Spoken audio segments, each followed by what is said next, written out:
Happy Sunday, everybody. Yes, it is a rough Sunday. I don't care what anybody says because, yeah, that 1 hour change, it hurt me. It hurt me.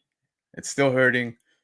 And I'm looking forward to bed. But before we go to bed, there's a lot to discuss. That's right, baby. Episode 39 of the weekly comic wrap up. And tonight we have a special guest. But I will give him his flowers before we bring him in. Before we bring him in, I want to give a quick condolences to the family of absolute legend right here, Akira Toriyama. If you guys don't know him, he's the creator of Dragon Ball. I'm sure everybody grew up with Dragon Ball, and yeah, this was heavy news, man. Unexpected too. I don't think anybody saw this coming, but definitely nothing but love and condolences to his family. All right, guys. One thing I want to bring up before I bring on my so awesome guest. Check this out, okay? Jake Paul versus Mike Tyson. Why?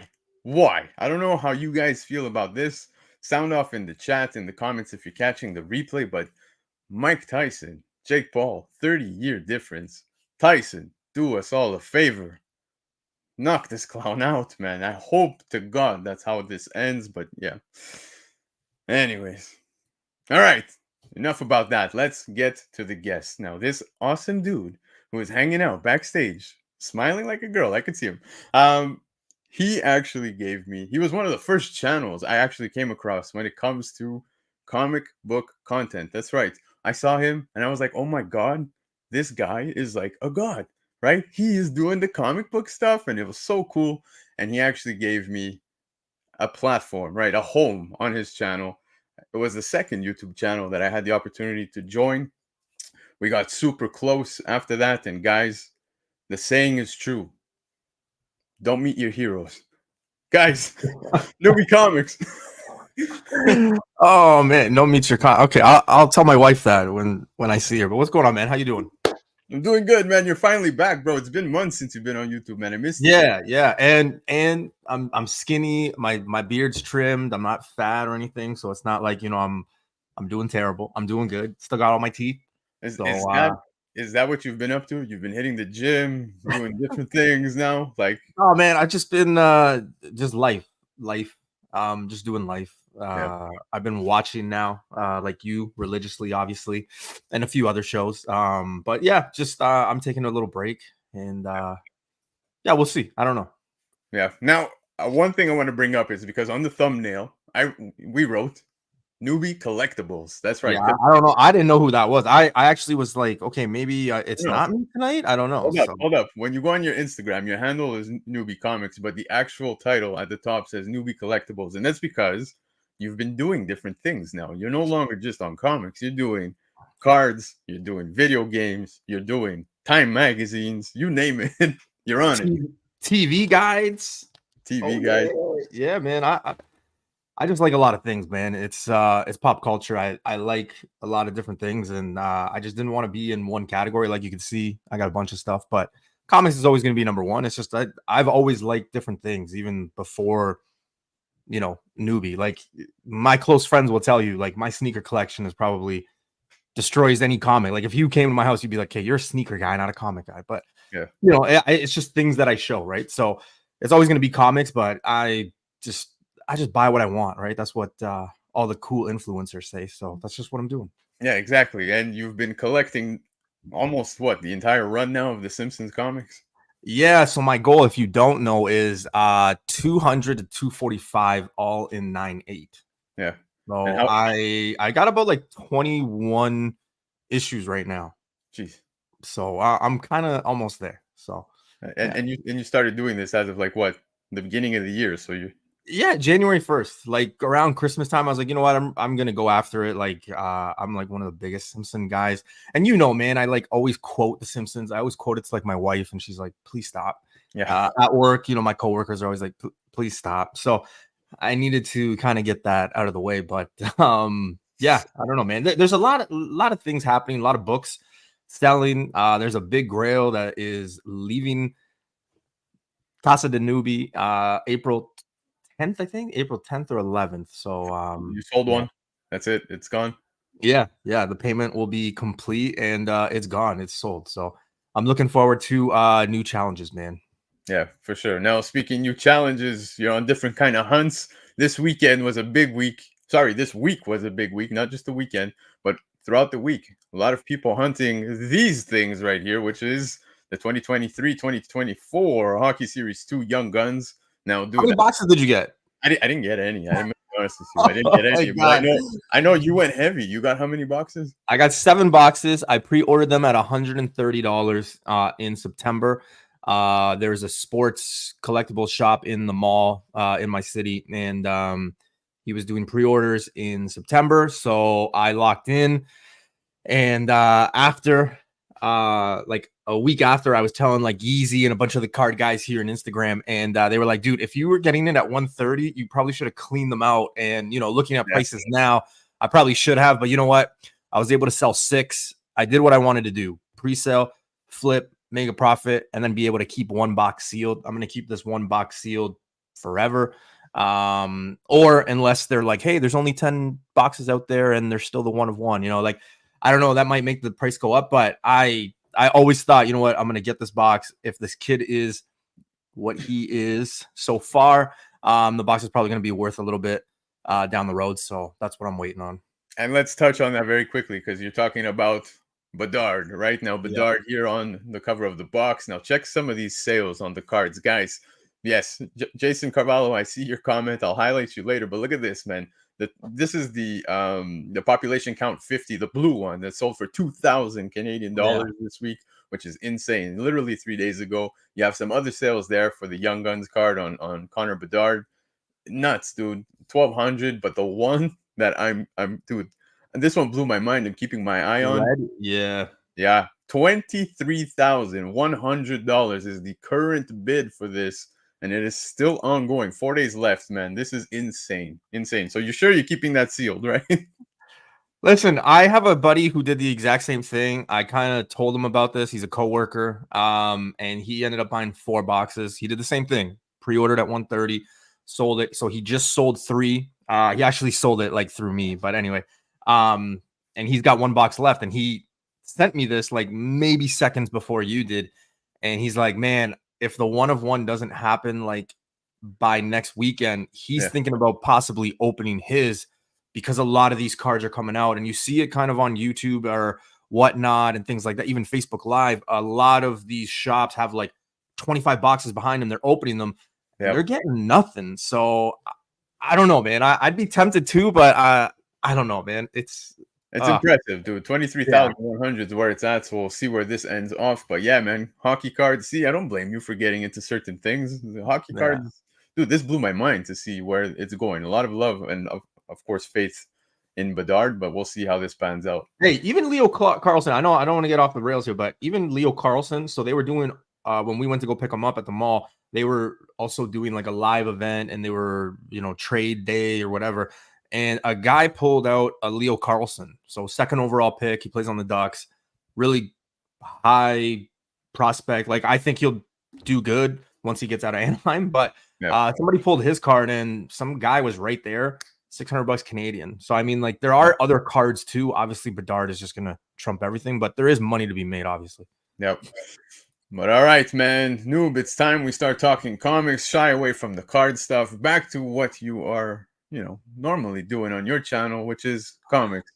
At least a few months ago. Hopefully it comes back. But anyways, we're going to kick it off with some FOC, but before we get into it, let's say a quick shout out to everybody in the chat. We have Michael Baker was here. Going to be a shaking show tonight. Best believe it, because there is the Baker Shakers on deck. And of course, we've got Gear Up 260. Gear Up, appreciate him being here, doing his thing. One of the best pressers, cleaners in the game. If you're not already subbed up to his channel, go check it out, because the guy's doing a ton of unboxing videos and hitting some crazy grades on his books.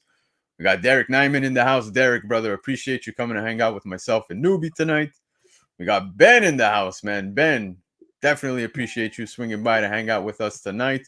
First time he's here on time, so appreciate that. Jason Carvalho, I just shouted you out. And yes, man, you saw those cards. Nuts, dude, nuts. But speaking cards, guys, Steph's Comics is in the house. And if you're not already checking out Steph, if you're not checking out Steph on Instagram, congrats, man. Congrats. Yeah, he pulled a Connor Bedard card, and probably one of the funniest unboxing like pack rips I've ever seen in my life, because he started swearing. It was hilarious, man. So if you guys Is he, have, so Steph, are you, and you can write in the comments, but are you selling it? Are you keeping it? Are you sending it off to get graded? I'm curious to see what you're doing. yeah, let us know, man. But Jason saying the integrity of boxing is no longer there. Plus, Jake Paul has a no knockout clause. So, yeah, well, we'll see how that goes. If it goes to the judges, man, I'm gonna feel a certain way about that. But, anyways, Noob, we know this guy. That's right. He's gonna give us $100 to end the show. So, guys, it was a fun time. We appreciate you. That's US too. That's US too, so it's even more. Yeah. Exactly.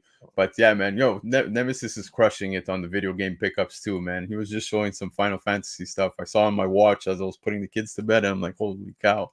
Yeah, But that's yeah, man. crazy, man. He's always like just grabbing these crazy games, and I'm always like just shocked by the prices that he's picking them up and what they sell for. And it's like it's just unreal, man. Yeah, insane. But all right, man, we got Poogs in the house, man. What's going on, Poogs? Appreciate you coming to hang out.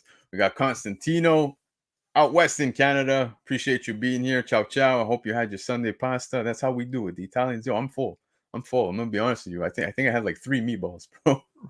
But all right, who else we got here? We got Trev, the shipping guru. Trev's going live, guys, 10 p.m. Eastern time. Don't forget, subscribe. Go show some love. Go check him out immediately after the show. La Boîte à BD. Salut. These guys, one of the best LCSs here in Laval, Quebec, Canada. So if you guys haven't had the opportunity, if you're local, go check them out, man. They actually have a 50% off sale on their back issues because they are celebrating 30 years, man. And 30 years is no easy accomplishment, man, especially within the comics game. And, you know, we just went through a shitstorm of a pandemic. So shout out to them, man. Appreciate you guys. RP's in the house, man. RP, what's going on, bro? My guy, what's going on, dude? Yeah, buddy. All right, Noob. It's the first portion of the show. We're getting into the FOC, so I'm going to ask you, are you ready, sir? I was born ready. All right.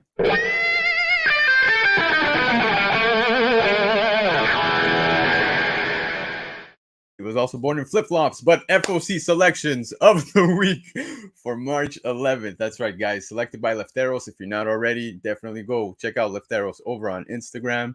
And of course, visit Comic Nation to get your FOC orders in. You can get yourself a 5% discount additionally to the 15% discount that already exists on the cover price if you use the discount code Black Crown. So make sure when you visit the website, use the discount code. You'll get 20% off of these books that we're about to talk about. So first book on deck, sir. Edge of Spider-Verse #3. This is the main cover, first full appearance of Star Spider. And I got to be honest with you, I know you feel a certain way, especially when it comes to the Spider-Verse books. We've had some that have been, I don't want to say home runs. Well, Yeah. I mean, aside from Edge of Spider-Verse 2 with, Spider-Gwen, yeah, I think that's the only real home run. But some very neat characters that I think on the long-term spec might be a good, pickup. And of course, picking this up at cover price, I don't see an issue with it. Star Spider, neat design, but what do you think? It's going to be a tough 9-8. And I know people are like, oh, I know what to look for. But anytime you get into the, especially the all black, the background, obviously with the stars and stuff like that, it's going to be very hard. So I'm interested to see, kind of the census and how many people get graded. I think people are just going to go a little crazy in getting this. My only concern is, what is he shooting his web at in space? We shall find out. Because there's like nothing around him. I'm like, okay, what is he grabbing? So like that was my big concern on this one.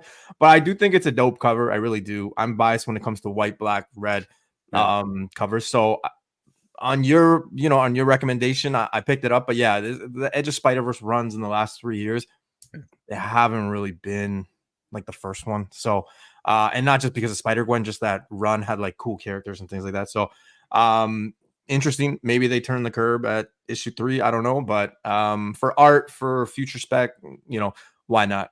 Are you allowed to say spec nowadays on the comic channel? Absolutely. Okay, I didn't know if that was a thing or not. Okay. The first issue actually, that popped off with Weapon 8, and now it's already starting to see a little bit of a slowdown. We'll see in time, but Yeah, man, pretty neat book. You know how I feel about Spider-Man characters, so I'm totally picking this one up. But another book I want to talk about right here is Spectrograph #1. This is the cover 8. Now it says Haunted Mansion, ghost story steeped in the decay of a century of capitalism. Now, James Tynion's been talking about this one. If you guys aren't already following him on social media, example on Instagram, I saw him post just recently saying, guys, this is your last chance to get the pre-order. It's a distillery book. You know how those books are. And I think the quality of distillery is absolutely insane. James Tynion pumping this one definitely piqued my interest. There's this cover, there's a Frizzen cover, there's many nice covers, but this one, I'm totally picking it up. Yeah, the Frizzen cover was dope. As soon as I saw, Tinian and things like that, and like you said, the distillery covers, and what they do, they're just go nuts. Not covers, sorry, the run. I grabbed one according to Big B. Big shout outs to them, but according to them, I was able to get one. I think I was the only one that ordered, so there shouldn't be a problem. But with everything going on right now, I've been telling you about some stories. My ultimate Black Panthers are still. I'm still waiting on them. So, I don't know when I get books anymore, but we'll see. Cool cover. I could definitely see this being option picked up later on, and we all know how that goes. So I'm looking forward to it. Dope cover, dope art for sure. It's I'm happy you brought up the Ultimate Black Panther thing. I want to talk about that, guys. Chat newbie. We're gonna talk about it at the end of this FOC thing, not in the hot topics portion. I just want to address something, but we'll get to it. All right, before we get to the next book, got to say hello to Derek C, who just came to join us. So appreciate you coming to hang out with us tonight. And of course, Wagwan's in the house. Jewels, baby. Show some love. Show some love. That's what's up, man. Jewels in the house. Everything Irie. Oh, man. There you go. You got Phil's in the house. Phil's Treehouse, man. I suspect this is magazine size. Yeah, I believe so. Most of everything that's come out from Distillery has been magazine size. So there you go. All right. Moving on, we've got Symbiote Spider-Man 2099 #2. Now, this is the first full in-story appearance of Miguel O'Hara with an all-new symbiote. Now, I think the design is cool. It's pretty neat. I think this is the closest we're going to come to that purplish blue Venom, right, that we grew up with in the cartoons. But yeah, man, I think this is a neat cover. Look, I love symbiotes, but in fact, there's this one. I want to show you guys this one as well, man, because this is pretty neat. It's a black costume Spider-Punk cover depiction by Martin Coccolo. Pretty neat, man. I think it looks awesome. Spider-Punk in some kind of symbiote suit. So I like it. I dig both. Unpopular opinion, probably. When I saw this, I was like, oh, that's dope. It's cool. Spider-Punk, yeah, he kind of got a little bit, excitement, and, people flocked to him. He got a little popular, had his own run, didn't really do so well. But the unpopular opinion to me is that where we're going now? We're just giving all these characters, like newer characters, the symbiote and making them kind of Venom. Like, why, there's just, I don't know, man. Maybe it's just the old school in me. I'm getting to past the mid-30s now, so maybe that's why I think. But I just think it's too soon for a character like this to have the symbiote. Just focus on what you were doing. Better story. I think it's kind of like throwing something at the wall and hoping it sticks kind of thing. So I don't know. For spec, for people going crazy for like the symbiote stuff, I kind of died with the symbiote stuff like after Amazing Spider-Man 300. Well, yeah, but like just with the null and everything and all these symbiotes and Eddie Brock's son and this and that and just that, I don't know, man. It was too much then. It's too much now. So I love the design. I think the Spider-Punk one is awesome. I like the 2099 one as well. But this cover right here, I've never ever seen Spider-Punk with the symbiote. So this might be the first time we see that. We'll see if we'll see it within the stories. But one thing that I thought was interesting that they didn't do with the art, obviously, like that's all you get, so you don't know. But I was kind of surprised that they didn't do his hair white. Yeah, they just made it all black, right? So I thought that was like a little interesting, but yeah. But all right, let's get to the next book before we do. JF's in the house, man. JF, how's it going, bro? Thanks for coming to hang out with us. And of course, I just want to give a quick shout out to Love for Comics, man. Love for Comics is here. Somebody who has shown nothing but love since he's joined the channel. So appreciate you coming to swing by, bro. All right, let's get to the next book, and it's Ultimate X-Men #2. Now, I know some people felt, I want to say it was a divided feedback after Ultimate X-Men 1 because one, people were expecting May Storm in it. But here in Ultimate X-Men 2, we're going to have the first full in-story appearance of May Storm. And let me tell you, there's some nice covers available for this. Of course, May Storm gracing us with her presence on most. But I will say that the story was kind of okay. Nothing impressive. So far, out of everything that's come out Ultimate related, I would say this is one of the weaker ones. Now, Momoko, again, not my favorite artist, but doing her thing, man. And I have an appreciation for what she's doing. So we'll see how this pans out. But May Storm's looking promising as a character. So I think this is definitely worthy of a pickup. Yo, the first thing that popped out to me was the art in the face. I was like, where's the face? It also brought like not to be weird, but like the eyes. So like where her second eye is, like it just feels like it's like the portion is not making any sense. But yeah, it was just one of those when I first saw the art, I was like, wait, what's going on here? And then you kind of notice that she's like sitting down, face on the knee. So I get it. I'm also not a Peach Momoko fan. I never really was. Just not my art style. Interested to see what she does with the story too, because she's writing it. But yeah, a lot of people, including myself, just kind of thought, with Spider-Man, with the Black Panther, that this one would hit. I mean, it's X-Men. It's not like this is in Ultimate Invaders or Ultimate Thunderbolts, things like that. It's the X-Men. So I was expecting number one to kind of follow suit with those ones. Now with the information that you've given, even in private with our chats, it seems like number two will be the book. So hopefully people listen, hopefully people pick it up. So interested to see where it goes. Yeah, absolutely, man. But before we move on from this one, bro, we have Spidey Hunter, a big supporter of your channel, this channel. I know he's grinding right now, but that's, he's at work listening to us. So appreciate you tuning in. Canada Boys, the dynamic duo. Not bad. I appreciate it. Yeah. I don't know. I'm trying to stay hip. I don't know. And of course, the man with the picks that we are discussing, Lefteros Comics, is in the house. Lefteros' brother. Appreciate you, man. I finally had the opportunity to pick up my books from his house this weekend. I left with 2 fucking huge boxes, dude. I felt so bad that was in your house for so long. But thanks, man. All right. Batman 146. That's right, guys. We're fresh off the heels of Joker Year 1, and now we kick off new stuff with 145. And here we are with Batman 146. Artist Spotlight. Guys, I don't need to say anything but a Jim Lee cover. This is Jim Lee. It's a beautiful cover. I know Newbie's a big fan of Batman on a horse. Don't lie.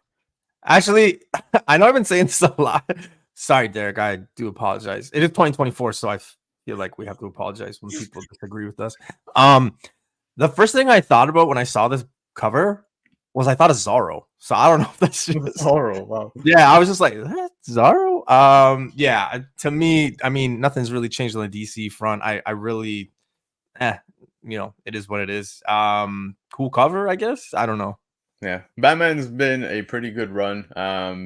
I will say, as of late, man, I've been picking it up regularly, enjoying the read, and of course, we've got ourselves a Jim Lee cover here. So easy sale for me, total pickup. I'm a sucker. DC, I should reckon because some people who remember my show and stuff know like I'm not the biggest DC, but like DC was such a letdown from like COVID years that's when I kind of stopped, like with the Clown Hunter and the what's her name, Punchline and all that stuff. Like that's kind of where I was like, nah, Guys, I swear to God, I saw over the weekend a first print of that Hellrisen first appearance of Punchline in a CGC 9.8 sell for $110 Canadian. Insane. It's insane for what it used to be. Like even well, the argument is always going to be that one, or I think it was like Batman 89 or something like that. But then it was told it was like the cameo. But like just all those characters when they came out, they built it. Like I remember Keys was super going in on like Clown Hunter, and we all thought like, oh, that was going to be kind of cool, and then it just so it simmered out. Yeah, man. But dude, Paul in the 619's in the house, man. Paul goes live every Tuesday, guys. Subscribe to his channel. Some of the funnest shows I've ever seen on Tuesdays. It's such a great time, and of course, he's always talking some of those tacos on his thumbnails and stuff like that. So appreciate you, bro. All right. Leftero was saying some people haven't been feeling this cover. Obviously, art is subjective when it comes to cover buys, but I'm a diehard Lee fan, so when he does a Batman cover, I'm up for it. I feel the exact same way.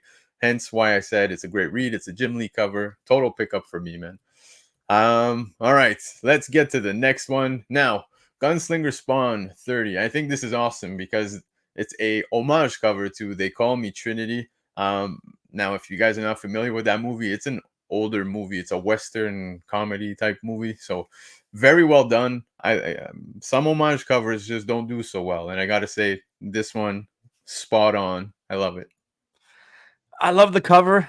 Not for me. I haven't really been collecting Spawned, in the last couple of years, which is a shame because Ken Lashley does a lot of those covers. And he's local around here. So arguably Key's the biggest Spawn guy I know. So it's a shock that I'm not really following Spawn that much. But yeah, not for me.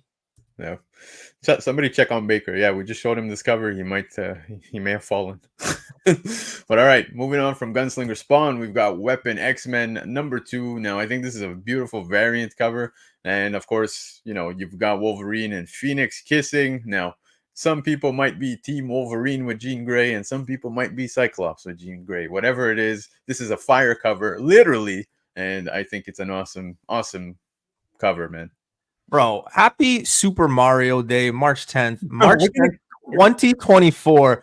And people, is there actually Cyclops fans out there? I don't know. I don't know how you can.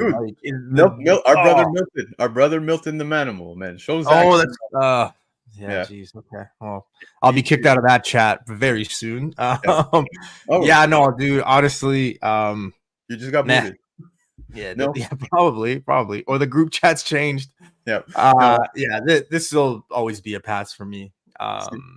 Chiapette saying that Cyclops with Jean Grey is the only way. Chiapette wasn't a fan of Failsafe, but the character is growing on me now, so he's referencing the Batman book. So yes, lots of Failsafe stuff going on in that book. So definitely, Cyclops. I like that. That's the first time I heard that. I like that. Yeah, K-pop's in the house, man. Katie, appreciate you coming to hang out because I know you just finished going live. So the fact you're even here immediately after your show means the world, man. Appreciate you. All right, let's move on because we've got The Last Mermaid #1. Now, guys, if you have been tuning into the channel, you've seen I've been doing some new comic book day collaboration videos with the man Lefteros, and one book that we mentioned was The Last Mermaid #1 as a book that may have, gone under the radar, and I had the opportunity to get myself a copy for dirt cheap, to be honest with you. And I gotta say, the read was actually pretty impressive. Now, we have the opportunity at a second print.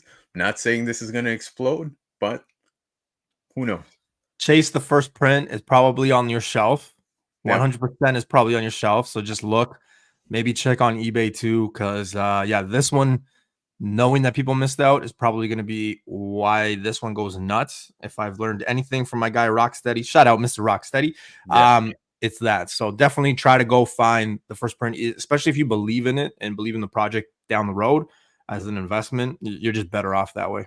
Yep. No, I agree, man. Now, one thing, like I said, is first print may have slipped under the radar because not many shops have them on their shelves. No, I agree with you guys though on that pick. But all right, let's move on from The Last Mermaid. We're gonna get to Mad Magazine 36. We're on the second print, and like we said, if you missed the first grab at it, well, here we go, second print.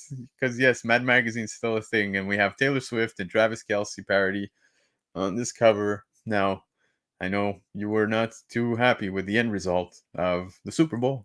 I know you're a Philly fan. Eagles, yes. If you want to do your Eagles call or whatever it is, it's free. But, dude, this one saw some numbers on the first print. Out the gate, man. People were going nuts for it. I remember Paperweight, and shout out to Paperweight, bro. One of my favorite guys within the community and somebody I got close to through comics. And he picked up 2 copies and told me, he's like, dude, fastest book I've ever sold on the secondary market. He's like, I posted it and bang, it sold. Like somebody was like, I want it. So who knows? I mean, look, Taylor Swift was around and she asked me to go for dinner. I would. The Kelce brother, the best Kelce is Jason. 1 Super Bowl, 1 robbed. He can have his flowers and all that, his spotlight right now. Travis, I'm not really a big Chiefs fan or Travis fan, so I could care less. I'm not chasing the second print though. Definitely anything that has Taylor Swift on it right now is just anything. Time look at the Time magazine that she did with her cat. You know what I mean? Like it just sold out everywhere. There's a bunch of 9/8. Like it's just ridiculous. So if you see anything with Taylor Swift, I would recommend it. It being a second print though, that's where I kind of have my reservations for it though. Yep. But all right, let's move on from Taylor Swift because we're gonna talk some later prints, and we've got the fifth printing of Transformers #1. Now, nothing but love for the Energon universe. Now, I think both covers are insane. You have one that is obviously black and white, and then you've got the full colored version of this. So, fifth print for Transformers 1. But guys, Transformers 4 has a second print that's coming out through FOC right now. It's available for pre-order, and on this beautiful cover you have none other than Megatron, man. And I believe this is the first full Megatron cover with, the launch of the Energon universe. So I think this is a nice cover. I love it. I'm totally picking this one up. How are you feeling about Transformers right now? Dude, I mean, like anything, like anybody, right? We grew up on this Transformers, Ninja Turtles, Power Rangers too, Yeah. when I came to Canada. But yeah, this is probably one of the best Megatrons I've seen. I as soon as I saw this, I was like, yeah, this one's dope. Yeah. My thing, just because I'm an art guy first, covers really get me. That's how you're gonna get me to look twice. Is I wish it would be a virgin cover. Like, I really think that would make it like super pop. Just the white. Oh, you're talking about this one? Yeah, this one, like this one, I would grab like that in a heartbeat. Yeah, I agree, man. But some very neat covers for Transformers 1 and 4, especially with Megatron on it. I'm totally picking it up. But later prints, we've got Ultimate Black Panther #1. This is the third print. Now, of course, it features an Earth 6160 Black Panther and Storm cover depiction by Peach Momoko. Again, a book that picked up steam immediately with the first print. I imagine third print might not see so much love. With the later prints, this tends to happen, but just want to put it out there. It is going to be available, and it is right now on FOC, so don't miss it. If you didn't get the opportunity to get the first or second print, you have one more shot. Yeah, I'm waiting for my first prints, so I'm basically on striking against fucking picking this up. Okay, Yeah. Give me my first prints, like I've been promised, like I've been told, like I've already paid for, and then we can talk about later printings. Okay. Yeah, and like I said, after the FOC stuff, we'll get to it. But all right, let's move on from this book because actually, no, one thing I wanted to mention is the 1 in 25 incentive, which is the first printing cover A now in a virgin, which is very beautiful. They did the same thing also with Ultimate Spider-Man #1 with the Chichetto cover, which I actually just picked up today from Lefteros, and it looks so good as a virgin. Don't get me wrong, I like the whole white border thing. It's pretty neat. But as a virgin, it just looks so good. Yeah. So I imagine this one's going to do the exact same thing. It's going to look incredible. But all right, let's move on. Because yes, Ultimate Spider-Man 1 that I was just talking about is now going to a fourth printing. And of course, we have a blank cover, which I think is neat. I love getting artwork done on books I actually care about, right? So Ultimate Spider-Man 1, easy sale for me on the blank, but we also have the Chichetto cover right here on the left-hand side, which is the final page of the book. So pretty neat. I really like it. I'm going to be picking these up because I'm a sucker. I know. When we were talking about the Transformer thing, I kind of like stepped out and just had flashbacks to like when we had just opened on COVID and it was like fourth print, fifth print, sixth print, seventh print. Yeah. Now we're getting into this and I just feel like I'm back in it. I'm not a fan of that. Like some people, but yeah, if you like it, go nuts. The blank, it's perfect. Con seasons are starting, especially as the nice weather is coming. Certain shows have great artists. So yeah, go nuts. But for me, I'm a pass. I'm totally gonna end up getting those blanks, man. Because yeah, exactly like you said, con season, terrific con. There's tons of cons that we plan on attending. So yes, with great artists comes great covers, right? See what I did there? But all right, moving on, we've got the Incredible Hulk #11. This is the 1 in 25 incentive, and now Arthur Adams, we're accustomed to seeing him doing these ratios for titles where they feature women, right? We like the way Arthur Adams draws women, but here we have the Hulk, which I think is a pretty neat cover. We'll see how this one does on the secondary market, but if you have the opportunity to pick it up for ratio price or lower, I think it's a neat cover. Arthur Adams always does good. Yeah, great veneers on Hulk. Way to go. That's awesome. Great art. I like it. It's kind of like not fully, but it does have that like old school vibe to Hulk for me. Again, I'm like old school 60s, 70s art. So for me, but yeah, no, I've been turned off by Hulk. I've been let down, Don King style. So for me, I haven't really been picking up Story Hulk. so good, so good. So All right, well, we can still be friends after this because we're going to talk Teenage Mutant Ninja Turtles 150. Guys, this is it. The run ends here, and we've got the 150 incentive done by Eastman and Campbell. And you can also pick up this cover in its trade, yes, at regular cover price. And I like it because the drops in the water are the colors of the turtles. This one right here being a virgin black and white 1 in 50 incentive final book of the run. I think totally worthy of a pickup, man. So I don't think Big B is going to get enough copies. They said, hey, Noob, if you want, you can buy 30 copies and we can give it to you. I don't want 30 copies of the book, though. So if you do get this one, I think this one's really good, especially Turtle fan. The art here is just dope for me. Like I was saying earlier, black, white. I'm very biased towards them. So this one would be a total grab for me. Just unfortunately, no shops around here are going to get it. So it's probably going to be a little sought after. Turtle fans, like you said, last one in the run. Usually, history tells us that a lot of the last issues for a lot of runs are really hard to come by, and they are sought after like down the road years later. So even if you don't like it and you can get a good deal on it, I would hold for sure. Yeah, it's a pretty pricey book. It's hovering at $9.99 US. So that's where it's at. If you have the opportunity and you're a Turtles fan, like Movie said as well, for his valid points to add to what I'm saying, I think it's worthy of a pickup 100%. But guys, those tough were 9.8 too. Sorry to cut you off. That's going to be a tough 9.8. With the problems at CGC, you're going to have a lot of people, if they do get it and if they do grade it, like you're going to have a lot of side by sides being like, hey, why did you get a 9.8? Why did I get a 9.6? I don't want to get into I'm just interested to see that. Like it's good entertainment. So always get your popcorn. That's what I always say. Yes, absolutely. Warm popcorn. But guys, those were the FOC picks of the week. So of course, support Left Arrows by following comicnation.us. Go visit the website because all these books we talked about are currently 15% off, and you can get yourself an additional 5%, totaling it off to 20 by using the discount code Black Crown. And go see the extended articles for more picks, including these picks, over on Cover Price, the best comic book price guide around, and those written by Left Arrows, of course. So again, go support Left Arrows. Now, Newbie, I told you guys before we get into the market stuff and the hot topics, there's something I want to talk about because you mentioned the whole Black Panther thing, right? The Ultimate Black Panther. Yeah. Now, I'm seeing some shops, guys. Chat, I don't know if you've experienced this. I don't know if you've seen this.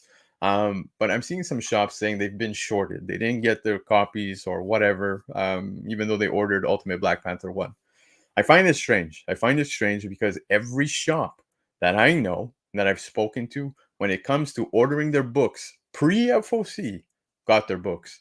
Now I know there's that period of time post-FOC where shops try to, pick up some of those books, right?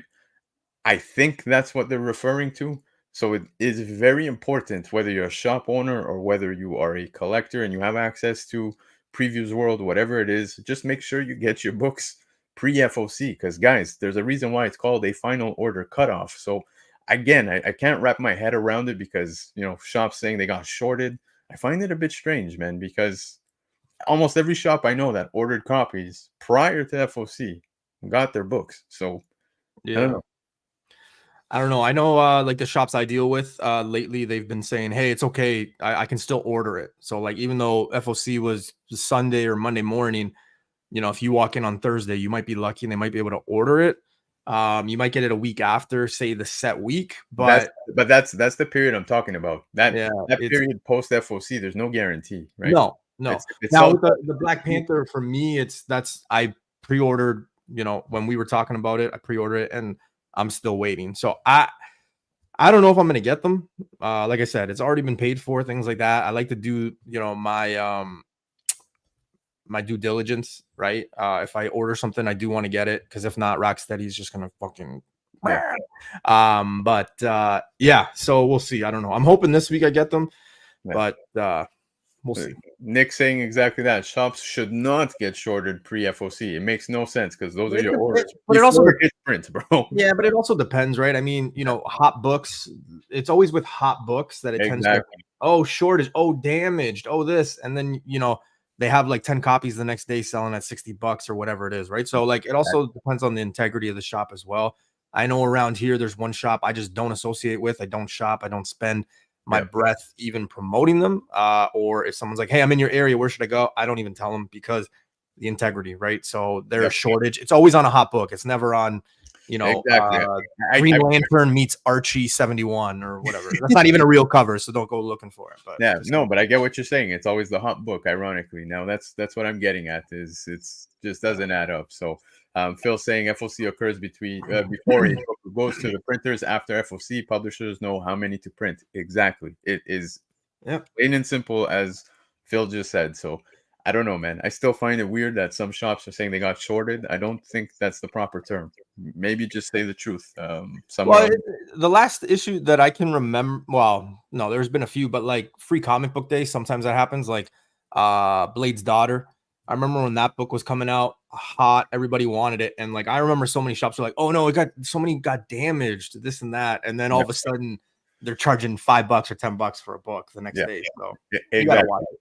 They are often making excuses for not ordering properly, and that's exactly what I'm getting at. So there you have it. Hawk's in the house, guys. Hawk, man, appreciate you swinging by. Still, dude, crushing it on the subscriber count over on your channel. And I hope that by what I'm about to say, I can help you out. Because, guys, if you're not already subscribed to Hawk, go check him out over on his channel. He's doing nothing but great things, man. So appreciate you coming to hang out, brother.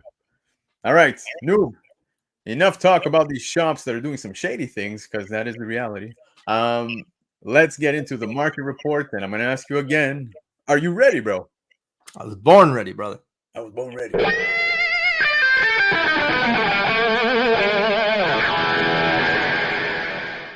All right, guys, market report. This is my favorite part of the show, where we get to talk some of the sales that took place on those Hot 10 lists and other lists, or whatever lists it may be. But looking at CBSI, Cover Price, eBay, Go Collect, Newbie's Favorite, Key Collector, I look at all of it, man. So if you have a list, I'm totally looking at it, and I will obviously always show love to Michael Baker with his Baker Shakers, because that man wakes up, I shit you not, Monday morning, books are in my DMs. He is putting in the work, and I want to show you guys a cool book that he put up tonight. We'll talk about it. Let's get into the first one, though. Spawn 122. Yeah, Michael Baker's excited. First appearance of Nyx. Number 20 on Cover Price, CGC 96, sold for $110 US. Now, Newbie, I've been saying that now. I'm picking up Spawn and reading issues prior to 350 because I picked up 350 and something huge happens with, of course, Nyx, She-Spawn. So, yeah, man, it makes sense that this book is now starting to see some love. Yeah, I was on, wasn't it in the top 10 last week as well? I thought. I think that's when it hit. Just from watching like TiVo and CS, one of the top 10s. I can't remember. Sorry. Yeah, not the biggest Spawn fan in general. So when this one came out, I was like, oh, okay, cool. 9.6 at 110 US. I don't know. Like, is that good for this book? I think it's pretty good, man. For a 9.6. Look, of course, the cover looks like it's pretty tough to get a 9.8 on. So huge. I was just about to say. So what's the difference between a 9.8 and a 9.6 in this? Oh, I'm sure it's a couple hundreds, bro. I haven't really checked as of late, so don't quote me on it, but I'm sure it's at least a couple hundred. The only thing that like when it comes to Spawn that I'm always looking at is the print runs of the later 300s, right? Like, yeah, like there's just so many good ones, but they're so pricey, but you can get lucky in finding it. And can I say, I just want to add one thing to your comment about Key Collector. I was just out at the Kitchener warehouse yesterday. I went for like 2 hours and I had my phone, and anybody that is ever hunted with me knows I don't use Key Collector. Whatever you prefer, great. You want to spend $2, great. There's influencers out there that put the proper information out way before. But I was shopping and I picked up these, right? So I have a bunch of books right here, and I'm on my phone right in front of me as I'm going through books. And like I said, I'm a print run guy, and I'm on like Comicron and like all these sites that I use that I'd rather not say where I get my information. And this one guy passes by me, and he comes behind me as I'm going. He's like, "That's what's wrong with the market, you young kids with your Key Collector." And I was like, And I literally opened up and I was like, I'm sorry. I'm like, I'm looking at print runs. This isn't Key Collector. And he's apologized to me to the fact that he actually bought 2 of my books for me. And I was like, oh, thank you, man. You don't have to do that. He said, no, it's on me. As we were cashing out upstairs. Like, mind you, they were $4. It's not like he, whatever. But You probably thought you yeah. were some innocent kid, didn't know what you were picking up, and he's like, Yeah. yeah, he seems And flawed. I was wearing a toque and I had headphones, so like whatever. He probably thought I was a kid, but yeah, I was just like, dude, not all of us use it. So if you do use it, good for you. If you don't use it, good for you. Yep. But yeah, Hey, it's a just wanted great to share tool. that story. It is a great tool, man, especially for back issues. I Yeah, have absolutely. But all right, Spawn 122 coming in at number 20. And speaking of coming in, look who's coming into the chat. Guy Huge, Porcodillo. Look who's here, bro. Guy Forge is in the house, man. Appreciate you, bro. 2 sexy bitches. I only see one, and it ain't me. But appreciate you. Appreciate you swinging by. I'm waiting, bro. My DMs. No pastas on a Sunday. What's going on? But all right, let's get to the next book, bro. We're going to talk Ultimate Spider-Man 1 because, yes, we spoke a little bit about it, but it's impressive to see that it's still holding a number 2 spot over on cover price. Now, there's multiple first appearances, of course, but a CGC 9.8 sold for $240 US. So just to show you how this one is still holding, doing its thing, and a pretty impressive sale on a 9.8. So this book is done really well. If you're a seller, if you're keeping it for, obviously if you kept it 9.8, 240. I mean, I see a lot of them in our Canadian Facebook groups that people sell. Like, it's crazy. We just talked about it. It's getting a 4th print. So obviously this is the one you want to get. I just have vibes of this kind of fizzling out, just like Tosin did, just like, Captain Carter, things like that. I think at the end of the year, it's going to be interesting to see. I always keep a list of like the hot book or the book of the month that everyone goes crazy for. Yep. And the last 3 years, man, every book has kind of just died down. I remember when people were like, I'm going to sell my house and just buy all the Black Panther 3s. And it's like, yep, you'd be very broke right now and homeless. So I don't know how many of, Pintos can hold slabs, but probably not many. So I don't know. It's interesting to see where this book's going to go. Like I said, I always keep that same mentality. Everyone's talking about it. Everyone's hyping this book up. It's number 2 on the list, so it's up there. If you really want to buy this book, I would just wait a few months, wait like 2-3 months when something new comes. You never know, but I would stay away from it at $240 US. Yep. I'm with I'm with Phil on this one, man. If you bought this at cover price, there's no losing money on it at all, man. Especially for somebody like myself, I'm just happy to have it within the collection. But Uni saying this book's gonna crash hard. Now, first off, I want to shout out Uni. Appreciate you being here, bro. My brother Uni, man. So throw those X's up, show some love for Uni. But yeah, man. So some people feel a certain way about this book, whether you're, loving it, you're hating it, you think it's coming up, it's going down. Who knows, man? We shall see. But I imagine on the dip, if it does dip, a lot of people are going to want to be picking it up when it does. And of course, Dan Delatorre's in the house, man. He's a brother. He's an I'm actually rock steady. That's why I wore the hat. So people would think I'm rock steady. And then, if they didn't agree with what I said, I was like, no, I'm rock steady. So. Yeah. I know that Dan absolutely misses you on your channel, so definitely showing some love. Dan, appreciate you coming to hang out. Every book dies down somewhat. This book will keep holding as long as the story keeps going. I feel that it depends though, man, because like I said, and it's nothing against Chiapette. I love Chiapette. We've chatted, we've shared the airwaves before. Yeah. And I've said to him, I'm like, I don't always have to agree with people, and that's the beauty of this, but for me, I just don't see this holding up down the road, even later on in the year. It just happens to every book, whether it's a good story or not. People just fizzle out. They want to know what's next. It's just, I don't know. Tosin, like, I keep talking about Tosin, but it's like the same people that were pushing Tosin and like, oh, you got to sell your house, buy like as many. They're the same people that are like, no, don't buy Tosin now. Like, get rid of it. It's like, all right, 9.8. It's like $100 book. I think maybe $90 Canadian. So. I don't know. It just depends what you want for it. Like if it's a good story, keep it, slab it, whatever. If you're looking at it as an investment, I just don't see it right now. And I would probably wait down the road because, yeah, like Uni said, stories die down too. Yep. Phil's making a great point that the volume 1 of Ultimate Spidey is pretty affordable right now. So I guess, yeah, that's also a good book. Oh, they're in like dollar bins. You can get that whole run. Like no, dude, I cannot get the Ultimate Spider-Man 1 in the dollar bin. I cannot. If you find one, tell me.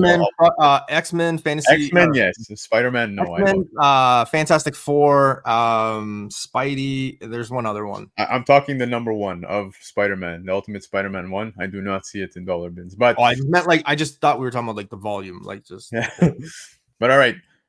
See, people agreeing, people not agreeing. I love seeing how people stand. Yo, remember that was supposed to be the Miles Morales of whatever, right? So Tuesdays are not the same without the newbie show. oh But all man. right, okay, let's move on from Ultimate Spider-Man. I feel like we're gonna create a Royal Rumble, guys. That was in January. We're headed to WrestleMania. Let's move on. Disney's Toy Story. This is the first Toy Story in comics, and of course, CGC 98 selling for $370 US. Cover price shaker, dude. Toy Story, probably one of my all-time favorite Disney movies. I swear to God, I still watch it repetitively with my kids because Yeah, I cried.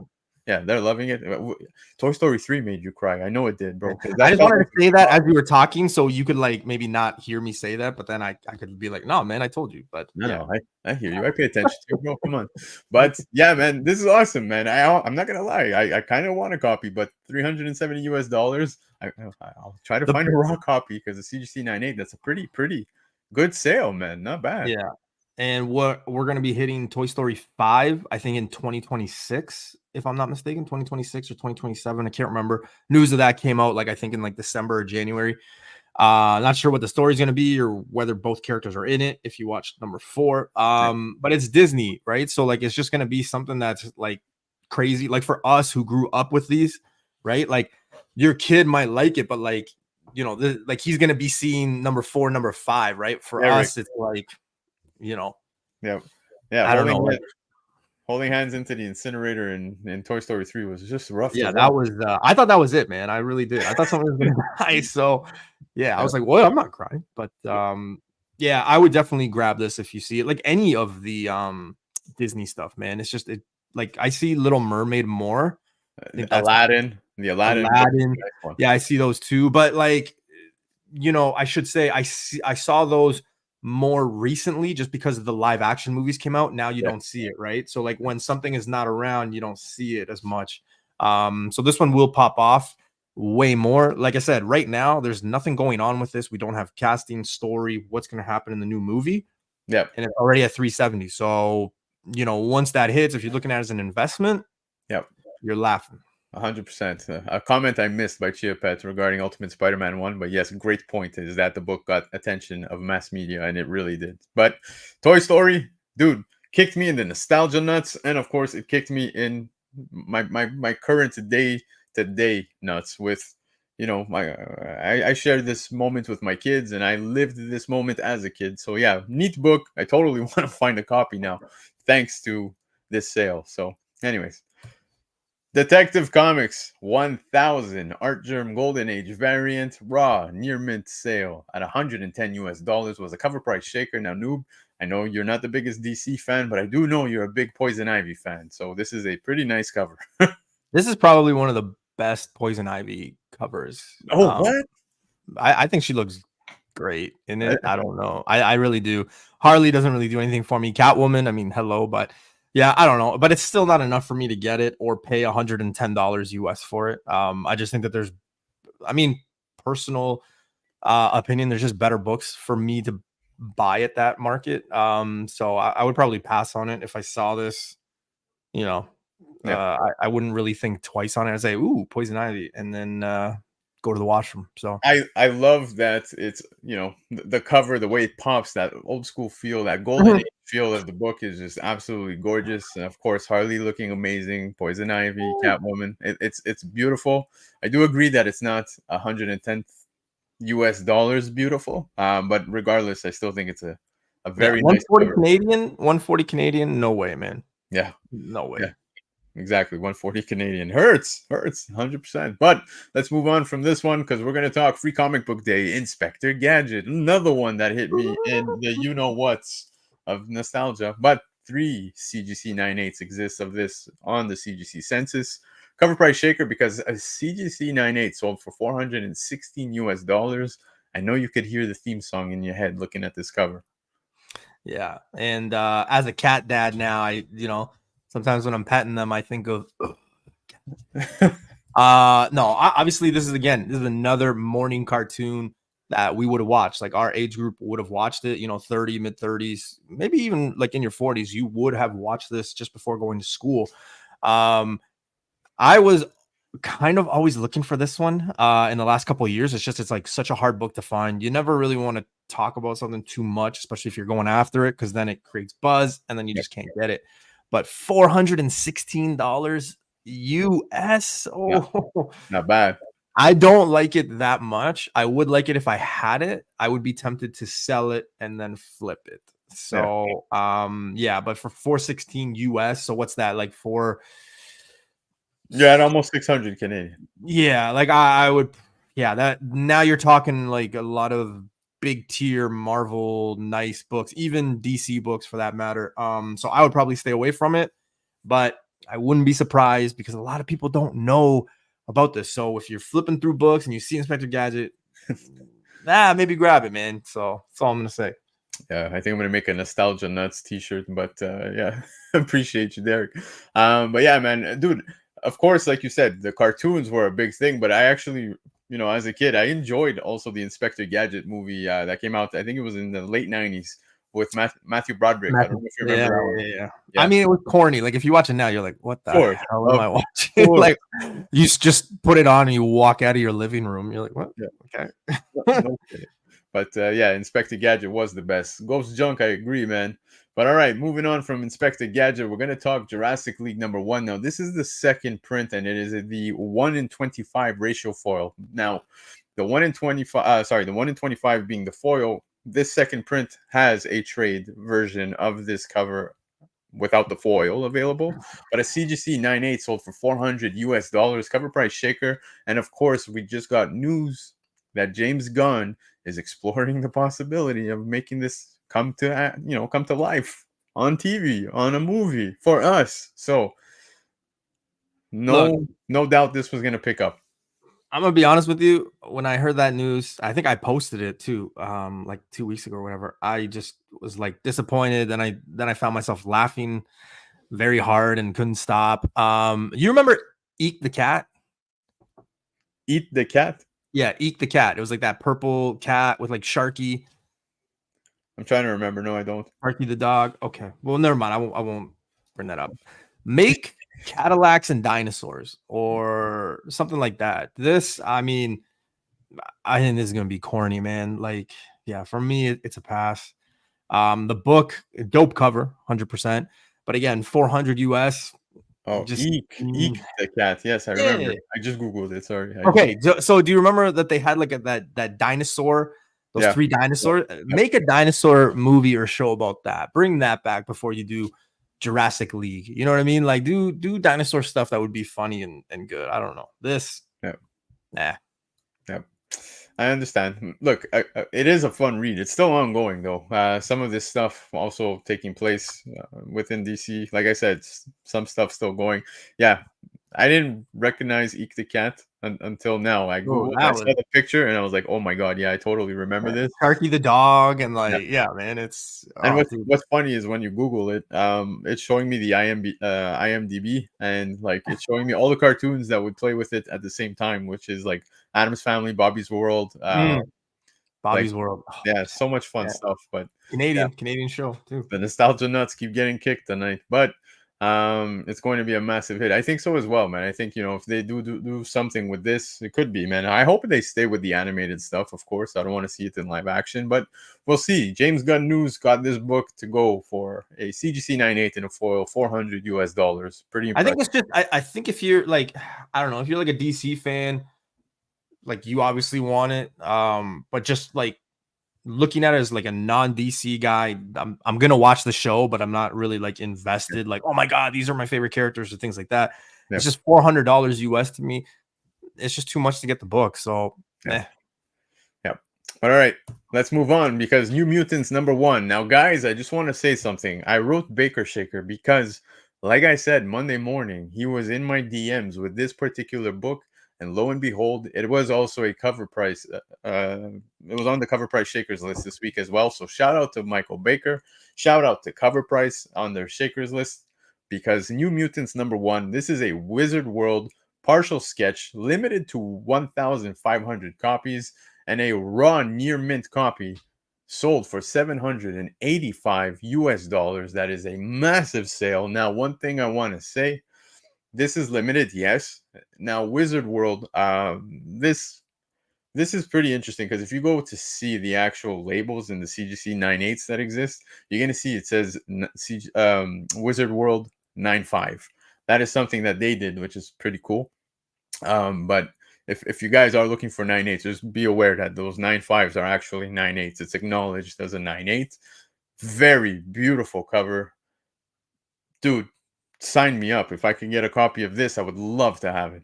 So I'm kind of like Uni in the chat. When I looked at the price, I kind of just looked at the price. I didn't look above, and then I went to like everything else. Yeah, that's raw. That's 785 raw. I think I know somebody who has this book, because he has like so he basically has like a lot of these Wizard Worlds. So he's got like, I think the Avengers 1 has one. I think Eddie Brock's son has one with that Venom 3 or 6 Dude, or 9, there's 7 or 9. Yeah, like there's a ton. Yeah, but I know a guy that like specifically collects them, so I think he might have this one. But yes, let's call it 800 US raw. Yeah, that's insane. Like, dude, yeah, but it's good coin for a very good cover, in my opinion. This cover is absolutely gorgeous. If I had the opportunity to pick one up, I totally think I would. Now, obviously, the price tag is a little heavy, but it comes with good reason too, though, right? It's yeah. limited. The thing that I would the thing that I would be interested in, and playing devil's advocate, only because you always hear about stories that happen, and I always say it, and I said it earlier today, and you were kind of like, ugh, but like, you never know. Like, people just don't know what they have. Like, case in point, like I find books all the time in dollar bins. Like Justin, Nemesis Prime, he finds books all the time in dollar bins that you're like, how did you find that in a dollar bin, right? It's just the patience, it's the looking. You never know. There's a lot of shops and a lot of people that just don't know. If it's not like a hot book or a top 10, they might not know. They might just read, oh, New Mutants, modern, boom, gone. You know what I mean? So you never know. Yep. Now, Magic really is becoming one of my favorite characters. I don't know why. Like, I just I'm drawn to Magic. I love the character. But yeah, man, I just think this is a very neat cover. Very big price tag behind this one, of course. So I would feel a certain way paying that. But yeah, Derek saying Venom 7 is the one you were talking about. Yeah, Magic will be a massive player in the new X-Men relaunch. So I hope to see that. Uni, you're way too ahead of the game. Stick around, bro. We're gonna be there in a couple books, I promise. Constantino saying way too much. Yeah. So yeah. All right, let's move on because we're gonna talk something newbie loves. Yes. Speed Racer special. That's right. This is the Speed Racer special number 1. 8 copies total on the CGC census, just in case anybody was wondering. And a CGC 9.4 of this book sold for $225 US. Now we did get steal. Yeah, I'm not going to disagree. All I'm going to say is that we got news. We got news not too long ago about Speed Racer. A certain somebody I know picked up a Speed Racer number 1 in a CGC 9.8. There you go. But yeah, man, what'd you think of this one? So this is something that if you are a fan, you know of it, right? Not to say if you're not a fan, you didn't know, like maybe you did. I don't know. It's a really hard book to come by. You don't see them too often, like BC just said, and with the information, there's only 8 on the census. That's why I said at a 9.4 to come up and sell for 225. It's a steal because you just don't see it, and because we already have news of them doing something with the project, it's just going to take off, and this one might demand more than the actual number 1 because there's just more of them. So that math kind of just adds up there. So I don't know. Be on the lookout for this one.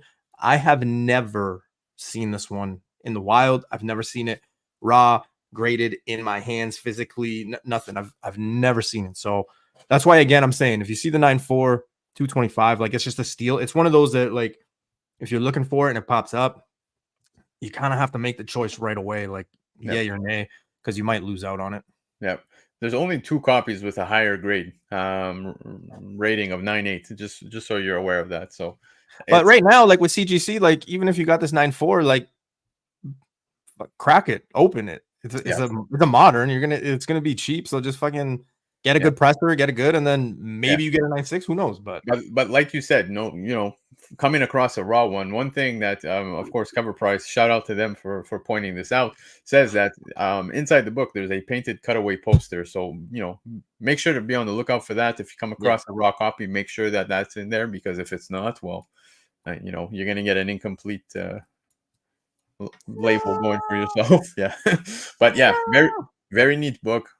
I know you're a big fan, so The only thing that scares me with this project is the fact that a lot of the car stuff doesn't resonate to good on screen. Need for Speed, love that game. Need for Speed Most Wanted was probably one of my favorites. I played it for countless hours. When the movie came out, I still love it. I still watch it, but I'm biased, right? Gran Turismo, like it wasn't the greatest. They could have done a little bit better. So I don't know. There's like countless Formula One movies that they try to do and they don't. So like that's the only thing that worries me is like when they try to get into cars, it's not batting like even 500. So that's why yeah, I'm a little worried.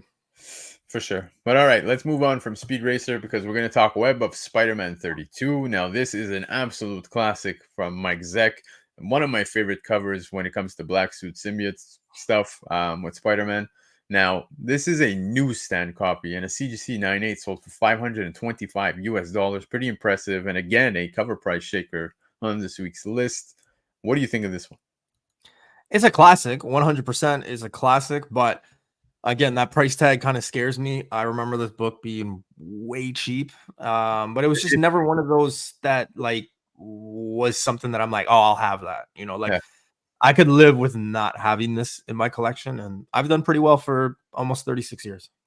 Yeah, dude, I love this run, all of it. There's even some other covers that I think are classics, like the one with Craven on the Amazing Spider-Man issue.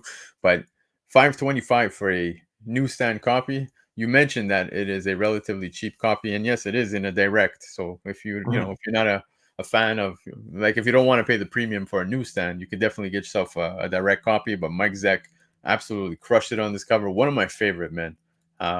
Probably one of my favorite Zeck covers. I'm gonna be honest with you.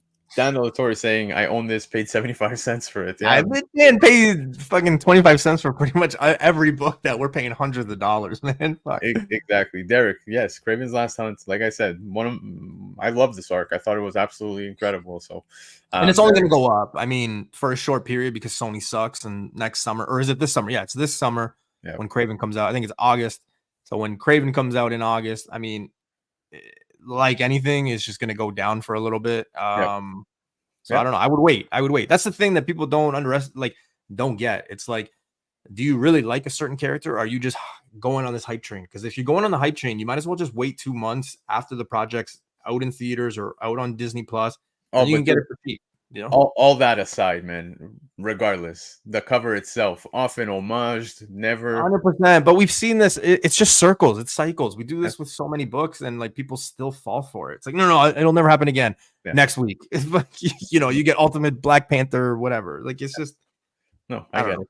But forget the new comic book stuff. I'm talking just classic. No, I know. I'm using it as an example. Hands down a classic. Now, yes, I agree that 525 is too much for the book. If you, again, that's the newsy premium, the newsstand premium. But if you want a copy in direct, way cheaper, and I would totally grab one.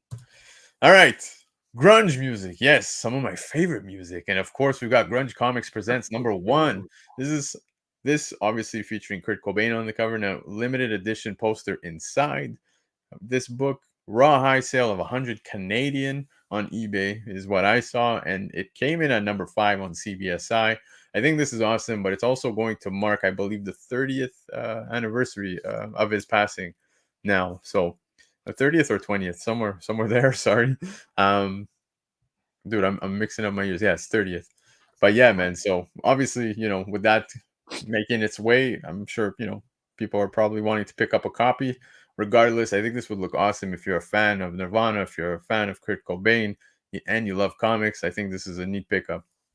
Yeah, I saw a few people actually posted that they had this, and I didn't know what was going on until I started looking at the top 10s and all that, and yeah, I was like, oh, okay, that's what it is, because I had never really paid attention to it, never made anything out of it. So yeah, like you said, if you're into music, comic, You want to put those two worlds together. This is it. I do think, if I remember correctly, I think it's 30 because I remember reading someone's caption. So I think it is 30. Yeah. No, it is. It is. I was just mixing up my years, bro. It's 2024. I still feel like it's 2004. I'm gonna be honest, time has changed you, man. I refuse to accept that like 30 years ago was 1994, bro. Oh, dude, yeah. Don't get me started on that, man. Exactly. But all right, let's move on from some Kurt Cobain. Harley Quinn 37. Now, guys, like I said, new comic book day videos are dropping on the channel, and this is one that I myself and Leftero spoke about because the 1-in-50 ratio by Fumara for Harley Quinn 37 saw a raw high sale go for $310 came in at number 1 on CBSI. Now, I spoke about this book and I spoke about Power Girl, the 1-in-25. Those two books, again, I don't foresee shops ordering 25, 50 copies of Harley Quinn 37 especially. So it makes sense that this book would sell for such a high premium. Now, maybe those bigger stores like Midtown and stuff like that getting 50 copies, that totally makes sense. But I could assure you my LCS is here. I don't think any of them, not any of them, but maybe very few of them got 50 copies. Now, besides the point, Fumara cover absolutely killed it. It's creepy as hell. Probably the creepiest I've ever seen Harley Quinn look, man. So yeah, what's your thoughts? It definitely is a creepy version of it, but like you said, I run into the same problem here. No one was ordering 50 copies, not even 25 copies probably of Harley Quinn 37. It just wasn't in the cards around here. So I can see why it's high, but I mean, think about this. If you were to basically pay for 25 or 30 copies yourself just to get it from a shop, Yeah, like you're probably just going to come up even if you were to sell it anyway, right? Like that's just, I don't know. I don't see this being that much. Again, there's just other books I would pay $310 for. This one, not for me. yeah. Well, I don't think you'd break even. You still make some coin, 100%. Especially A the little raw bit. high. It's a raw book, dude. This just came out, so raw high at 310. You get this slab. Who knows what a CGC 98 is going to go for? So just interesting to see where this book ended up so quickly on a raw sale for 310 USD. That's a crazy coin. Is there any significance in the book outside of it being a 1-in-50? No, right? Nope. Just a neat Harley Quinn book. But all right, let's move on from this. We're going to talk Uni. Where you at, bro? You brought it up, so we're going to talk Uni. Talk to us, baby. Young Avengers #1, the Wizard World 05 exclusive. CGC 98 sold for $1,925, 25 cents US. Baker Shaker, that's right. Michael Baker brought this to my attention. Big sale over here, and rightfully so. I had an Avengers 1 cover A. I sold it in the middle of the pandemic when people were just throwing money and throwing half their house and their wives at you. So yeah, it's one of the books that I would probably still recommend getting. Like, you never know, but this one I don't really come around too often to this one. But again, that price tag, I mean, BC, be honest, would you spend 1900 US on this, or would you spend 1900 on, I don't know what you could get? I don't know, a fancy book for sure, but yeah, the price tag alone would just kind of push me away from getting. Would I pick up a high grade of Fantastic 449? Yes, 100%. Dude, you obviously, guys, collect what you like. Whatever it is, whatever price range you feel comfortable at with a particular book. But I did say rightfully so, and I'll explain why. Is because there's only 285 copies of this Wizard World exclusive, and this was from LA in 20. Well, it was in 2005. So that being the reason. Now, what's neat is, again, that whole Wizard World stuff. You get that slab, you get the Wizard World. Like I said, all that coolness on it. It's neat. Now, if you're into the scarcity stuff, this is definitely a scarce book. 285 copies. After this sale took place, I saw another one hit eBay for even more. So I don't know if that's still up or if it got sold. I have no idea. But like I said, it's a pretty interesting book. And you were talking about people throwing wives. Yeah, wives sounds fun, right, Derek? I see your comment. But yeah, man, like, it's a big sale. $1,925 US. Definitely. Change. Definitely. Yep. But all right, let's move on from this one. We're going to talk Spawn 231 because what would a Baker Shaker be without a Spawn book? We kicked it off with Spawn, guys. We're going to end it with Spawn 231. This is the 1 in 25 sketch Spider-Man homage, right? Spider-Man 1 homage cover. CGC 98 sold for $1,100 US.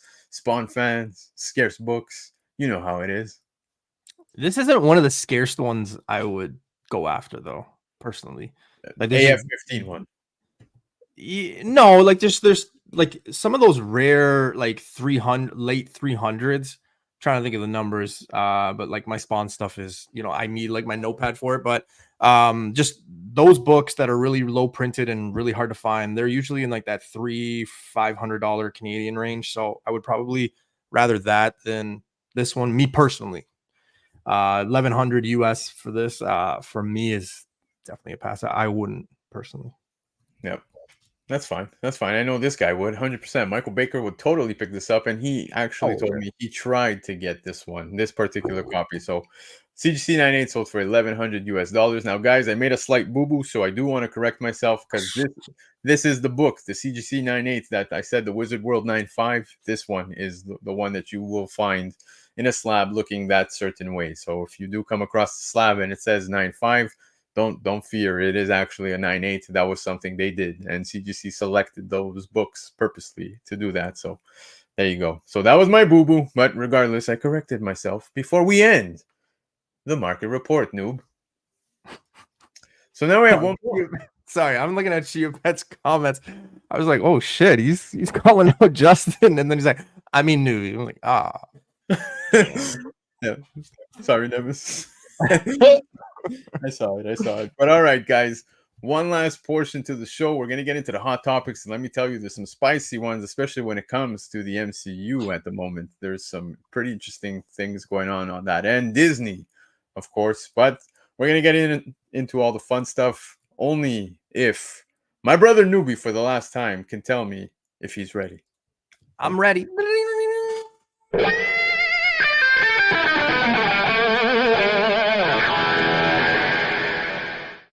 I was debating stalling that a little longer just to hear. Yeah, I was like, this better not be a clip anywhere.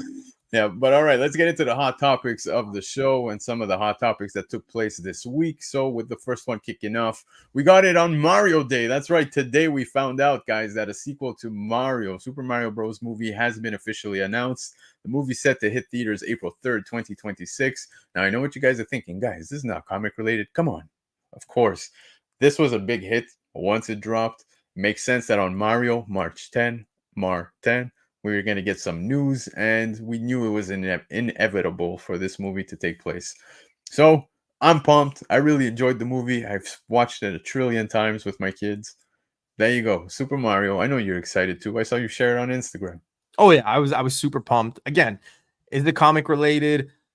No. Are there Super Mario and video game comics out there? Yes. Isn't that what's like super hot right now too? So like, yeah, it is important. We saw crazy sales for Super Mario, Donkey Kong, things like that. So I would only suggest, grabbing some of those if you're looking for investments later on. But the video game stuff is just super cool anyway, because we all played it.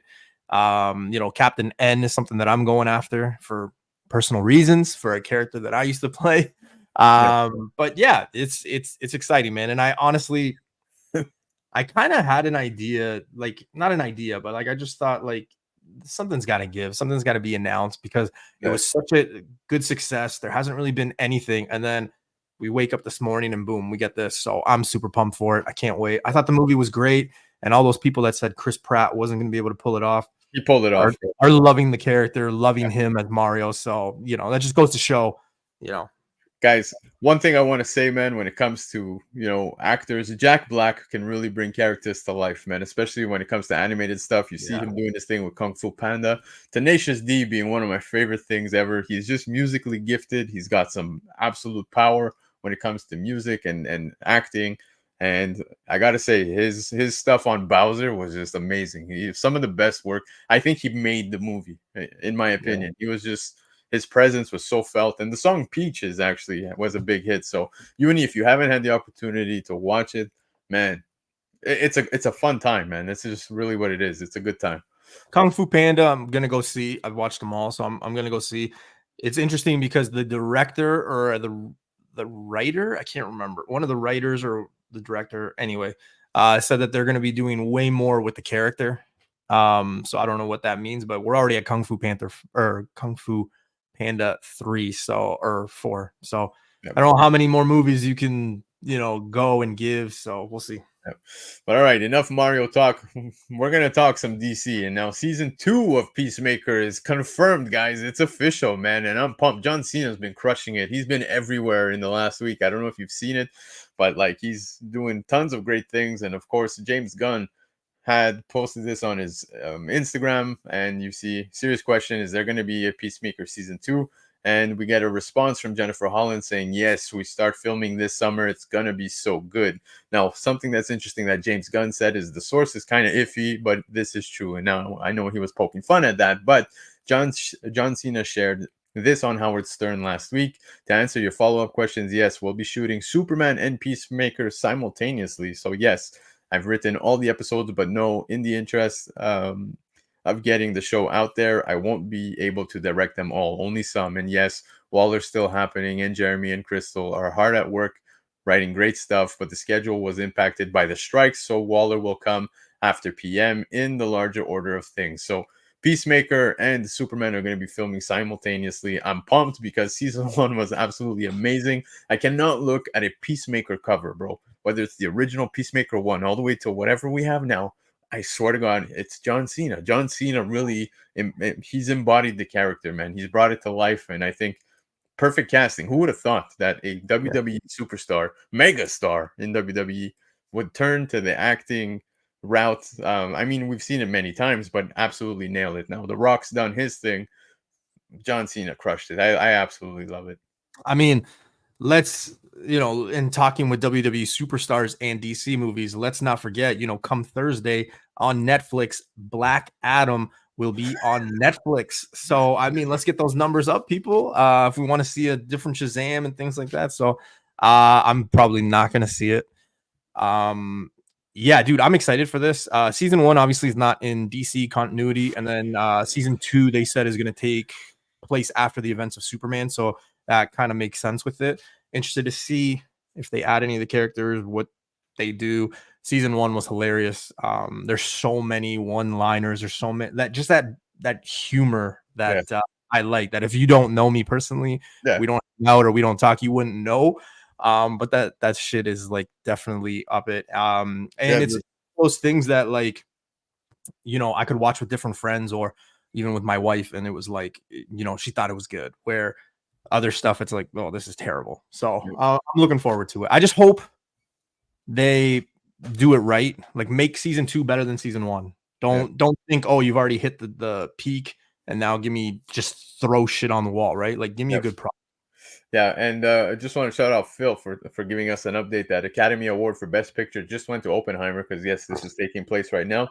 And just newbie, ironically, speaking Oppenheimer, Robert Downey Jr. actually won an Academy Award for his role in Oppenheimer. So it's crazy because ever since Iron Man, like, well, he played Dr. Doodle, but like any role he's taken lately has just literally been like him as the bad guy or him as like it, like just not roles that I wanted him to be in. So yeah, but all right, let's move on from John Cena and let's have a little bit of a last chuckle when it comes to Madam Web because I'm so tired of talking about it, but it's the last time I promise you guys that I will speak about this. But Dakota Johnson on Madam Web's bad reviews says, I'm not surprised that this has gone down the way it has.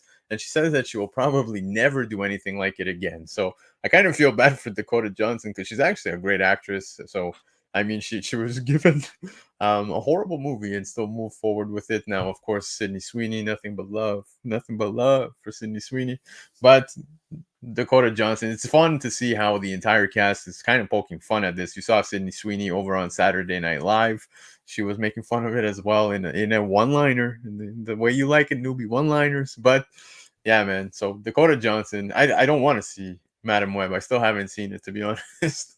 So listen, I'm gonna just bring out some breaking news for you. And this is tough, man. I will never see this movie ever. Breaking news. Yeah, like Breaking the ever. yeah. So if you ever want to talk comics or hey, no, that movie connects. Yeah, I won't know if you talk about this because I Look, will Newbie, never I'll be see honest it. with you. You just spoke Black Adam coming to Netflix. When Madam Web makes its way, I'm eventually gonna watch it and probably, you know, dread it, or who knows, maybe I get surprised. I highly doubt I will. Listen, if you make something, right? If I give you a piece of paper and I paint my hand and I put it and I say, hey man, happy Thanksgiving, that's a turkey. You might be like, wow, I expected this from my son, not from a 36-year-old newbie. But I'm giving you like that's my art, that's my work, that's I'm proud of it, right? If What? if I gave you that and I was like, yeah, man, here you go, I don't even care like what you do with it or whatever. Like, what does that show? Like, why would you care about it, right? It's like no different than if I like if I got you a job and I was like, man, I fucking hate this job, and then you're like, hey, well, why the fuck did you get me a job, right? Like, it's just things like that. The fact that she didn't, even though it was a sinking ship and whatever those conversations were about, like, okay, maybe they were promised that it was MCU related or whatever. Yeah. I'm believing that now because more stories and the whole cast thought that. So maybe the communication wasn't there. Yeah. But the fact that you are like saying this stuff that you're not going to watch it, Yeah. why would I go watch it if you're not going to go watch it? No, for sure. Look, You know what I mean? the Not cast to themselves. mention, yeah, The, and not to the cast, mention, like, she's ruining in sense of like, okay, Sony doesn't just do, like these superhero stuff. Like they do a lot of other stuff. Like you're basically cutting yourself off I look. from, That's what I wanted to say is that I feel like the cast, they've poked fun at it. Everyone is saying certain things about it, but they're not doing themselves a favor, in my opinion, when it comes to the movie either. Like they're all roasting it, but regardless of the fact, Madam Web, dude, it was an absolute tanker. Now, I am gonna say I'm happy you added a certain line, because when you were talking about the hands with the turkey, I was like, man, this guy is calling out my kids right now, because yes, I did get those for Thanksgiving. Yeah, but love for comics. You know what? I'll take you up on that, man. You want to do a watch party? Maybe I just might do a watch party. yeah. Um, Cliff Interested to on see how many people would watch. Yeah. Cliff on Comics is in the house, guys. Cliff, show him nothing but love, man. Give him a big follow, subscribe to his channel, and of course, go check out Council of Comics. Now, Cliff, my brother, is going to be on the show very soon in the near future, and I'll be on his channel as well. So make sure you're subscribing, because in the following weeks, you're going to see Cliff here, and then you'll see me over on Cliff's channel. So make sure you're subbed. But all right, man, let's move on from the Madam Web nonsense. We're going to get to some interesting stuff. Sorry about that. You guys got a sneak peek over there. But Deadpool and Wolverine runtime and cast. Now, check this out, okay? A new listing for Deadpool and Wolverine has the runtime of 2 hours, 24 minutes. Jennifer Garner and Emma Corrin are also named in the cast. Now, you see it over there on the right-hand side. Now, I went and take a look at the casting. Now, this can be accurate or cannot be accurate. We shall see in time, but we're seeing some faces here that, yes, are familiar in Deadpool's previous movies, but other characters besides just Hugh Jackman. We knew that Cassandra Nova, Emma Corrin, was going to be in the movie, but Mobius, Owen Wilson is going to be in there. You've got Jennifer Garner, which ironically, like it says in the headline, is apparently casted in this movie. Patrick Stewart, Professor X, yes, within the movie. Tara Strong, aka Miss Minutes, in the movie. Yukio in the movie. So some pretty interesting things here. I don't know if, again, we cannot confirm if this is accurate or not, but I did find it interesting that we did see this headline that says, because that looks like it's, when you go get your tickets on Cineplex, right? There's the whole description of the movie with the characters and the casting. So here we go. We see some Jennifer Garner stuff, although she did decline, right? She's like, no, I don't even know what you're talking about. Remember, not too long ago, she was declining Yeah, that. they all say that though. Yeah. So the only one that I was actually shocked at is the TJ Miller one. And here's why. Oh, noob, what are you talking about? He's the bartender. He's good friends with him in the movies. Yeah.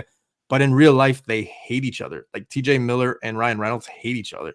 So the fact that he would bring him into this movie when you could easily just replace the character in sense of like not even having him on, that is shocking because he's going to get payday. He's going to get, followers and things like that and how it works. The other characters on here, Wouldn't surprise me. Like we all knew years ago when we talked about it that it's going to be all those Fox properties and all those characters, and he's going to just kill them all. Yeah. The Owen Wilson thing does not surprise me either. I do suspect that we will get a Loki appearance in it as well, just because of the events. Yeah, and that's just me. Really? Yeah, but Owen Wilson. I mean, we saw in the trailer that TVA was there, so I do think that we have that. Sylvie. I also think that we might see Sylvie.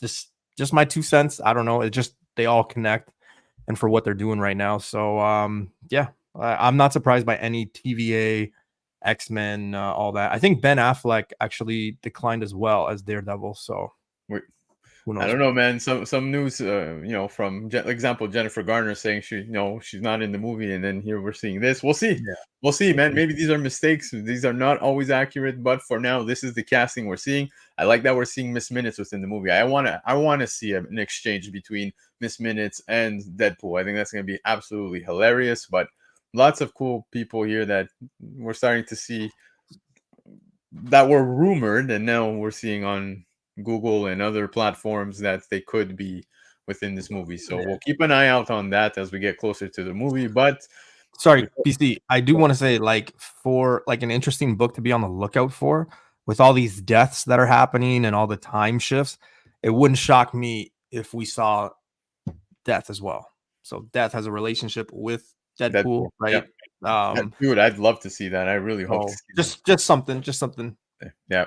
But all right, man, we're gonna move on from this. I want to shout out Chef in the house, man. Chef Artie Harris, baby, in the house. Chef always doing some awesome posts, man. I miss the posts with his food, bro. Every time I see his food, man, guy's always crushing it in the kitchen. So if you guys, you get late night munchies, you don't want to follow him. Trust me, because he's gonna send you out Yeah, yeah. onto your Uber application, and you're gonna start ordering stuff. But Chef, appreciate you being here. Comic Sheik's in the house. Shiki was my brother Bash was my guest last week, man. Appreciate Comic Sheik. Such an informative guy, such a great guy to talk with. In fact, after the show, I think we spoke for another hour about comics, man. So that could have been content, great content, because he had some great points as well. If you guys aren't already following Comic Sheik, Radiant Black Podcast, Comic Kingpins, go do your thing. Show some love, man. All right. So after the show, we're gonna talk for an hour and 2 minutes. Then Yeah, but our talks are never really informative afterwards. But all right, let's get to the next topic, guys. We're going to talk X-Men 97. That's right. We had some episodes drop in an awesome TV guide style fashion promo, which I thought was absolutely amazing. Now, reading some of these titles for the episodes as they're coming out, because that's right, guys. March 20th, we're getting a 2-episode premiere, which I cannot wait for. March 20th cannot come fast enough, but we are getting there very quickly. We're 10 days away. So it's coming, baby. I can't wait. But anyways, looking at some of these titles, obviously Life Death stood out to me. And I don't know if you caught on to this. The April 3rd episode with Life Death is the part 1. And then we have an episode in between that. And then we get Life Death part 2 on April 17, which is pretty interesting because I think it's neat that I don't know if it was done intentionally, but when you look at the original books, you have the ones right here to your left-hand side. That's how it took place, man. You did it. It was not issues 197, 198, right? You had Life Death Part 1, then you had Life Death Part 2 later on with the issue 198. So pretty neat that they did that. But Tolerance is Extinction, Part 1, Part 2, Part 3. This is how we're closing the season. Some people start to get their minds going, right? They start speculating, what could this be? I was looking at the Extinction Agenda. I don't know if you guys remember that. E for Extinction was a little off. Of course, that's like you're looking Cassandra Nova stuff, but then there's Operation Zero Tolerance. But Chia Pet, I will give him full credit. I won't even say it, man, but definitely said something to me today. Chia Pet, if you want to say it in the chat, feel free. But a certain character, an X-Men annual book, that's all I'm gonna say. I think it adds up as well. So my mind the creative juices or speculation juices, on whatever you want to call it, not nostalgia nuts, but I was starting to get my mind going here, and I was like, man, what could the ending be? And yeah, Noob, what's your thoughts? These books are super cheap. I know the book that you're talking about with Chia Pit, same thing. Like that book is very cheap. So if you want to, um, get on those, like it makes sense. I love when you were explaining it to me, it totally made sense. It's gonna suck that we have 2 episodes to start. I mean, it's gonna be awesome. It's just the fact that like right after that, you're like, shoot, there's only 6 left, right? It's 8 episodes. I was expecting a little bit more. I don't know if it was just because it was animation or if I was expecting it to be kind of like how it was when we were kids and we watched it. I was expecting at least 15 episodes. So when we knew what the titles were and how many, I was kind of like, oh man, but whatever. Obviously, I should note just in case the somebody says anything, but BC, this. Jean Grey is probably the only redhead that I could care less about. I would push her, down the escalator pretty much. The injustice to Rogue from the hips down is a crime in itself. Like we need to find these artists and imprison them to not ruin, our childhood and other characters. So there's that as well. But people aren't standing in front of the White House, so obviously this is going to be allowed. So it is what it is. But I'm looking forward to it. I like the connection you did with Life Death. So yeah, it's 10 days away, man. So I cannot wait. You're muted, I think. I was gonna say that Gear Up is asking, are you guys gonna tell us or what? Well, I want to know if Chia Pet's gonna say it. If he's not gonna say it, I'll say it. He said it wasn't him who called it. He heard yeah. it. Again, like I said, what I was looking at, obviously, were stories that have taken place, and of course, it was Extinction Agenda and Operation Zero Tolerance that I was looking at, where could be one of those. But Chia Pet, like I said, he brought up a good one, and it's Executioner, right? The character. If you guys are not familiar with Executioner, that's another possibility. Maybe that's how that's gonna end off. So keep an eye out for those. It's an X-Men annual book. To the moon. Yeah, that is very dirt cheap. You can find it pretty much anywhere for like $2, $3, whatever it may be. But yeah, man, the 90s stuff. We're in the 90s, guys. So it's all making sense to me. So I'm all for this. I'm pumped for it. Again, the life death thing. Thank you, Chiapet. But like, I just thought it was awesome, right? How they're doing the same thing within the cartoon. That it's you get life death part 1, you get a break, and then you get life death part 2, which is a great read, by the way, guys. If you haven't yet, definitely check it out. Go read it. It's some of the best, man. Claremont. I can't stress it enough. So I do have a theory on where we go in season 2 and what we do, but I won't say it. I mean, I'll tell you, but I had a theory that I talked to a few people like last year about, and with all this and stuff, like I don't know, I think it kind of adds up and where we end up. So yeah, we'll see, but definitely looking forward to this, man. This is our childhood. This is nostalgia. So it can only go 2 ways. Super excited and can't wait, or we watch it and we're like, man, what the fuck? So Lefteros, yeah, it's not private. It's because we haven't claimed enough copies yet on out in the wild, right? We don't want everybody to know, but no, Lefteros doesn't know the YouTube way, man. You can't say the book out, But guys, yes, definitely keep an eye out on those watcher columns, man. Especially within those, Cover Price has their weekly shakers. They have their top 10 lists, and within the watcher column, you can see Lefteros is keeping an eye out on stuff, and don't forget Nick's picks. Like you'll be 2 weeks late, but like you'll still have the information there. You're such a chooch, man. I'm talking Lefteros. Let's talk Lefteros. Appreciate you, Lefteros. Guys, go definitely keep an eye out for some of that stuff. But moving on from X-Men, this was some of the big news from the week, and it's Disney's CEO, Bob Iger, confirms the company has quietly canceled some projects in an effort to produce more profitable content. Now, this, I mean, kind of expected, but here, let's go through something he said. He said, you have to kill things you no longer believe in, and that's not easy in this business because either you've gotten started, you have some sunk costs, or it's a relationship with either your employees or with the creative community.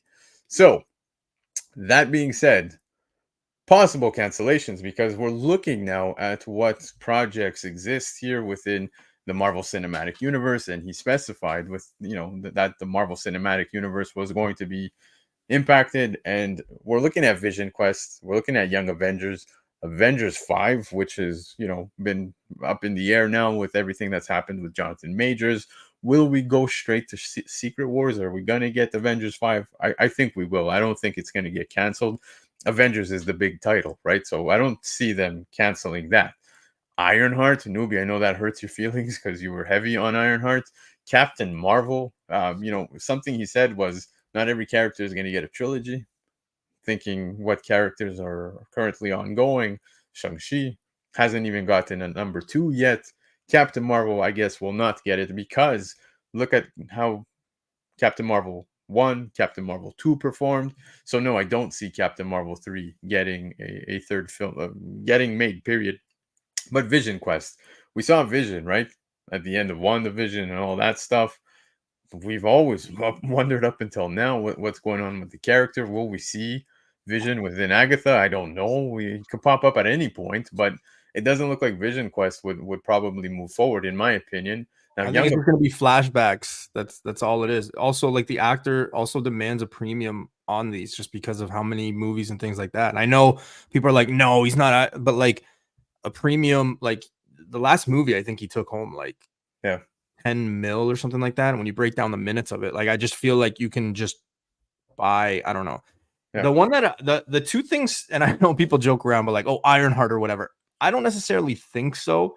Just because she hasn't got a solo platform. She was secondary in Black Panther with Shuri and all that, and like Shuri killed it, but she was secondary, maybe third, right?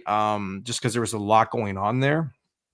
I do think that one thing that they would probably kind of scrap right away is probably the Young Avengers or the Young Kids, anything, just simply because the last couple of years it's proven, and there's so many rumors out there from the same people that make rumors yearly and they come true. But the fact that we're missing the old school characters and we don't have like a team, so I don't think that you can put a Young Avengers team out there when you haven't really built that Young Avengers world, haven't got a lot of those characters together, and you have the backlash that you do with some of the characters already. So I think those go first. Captain Marvel 3, I don't know if we'll ever see that. Vision Quest, I mean, meh. But also, what's the chick that plays Miss Marvel?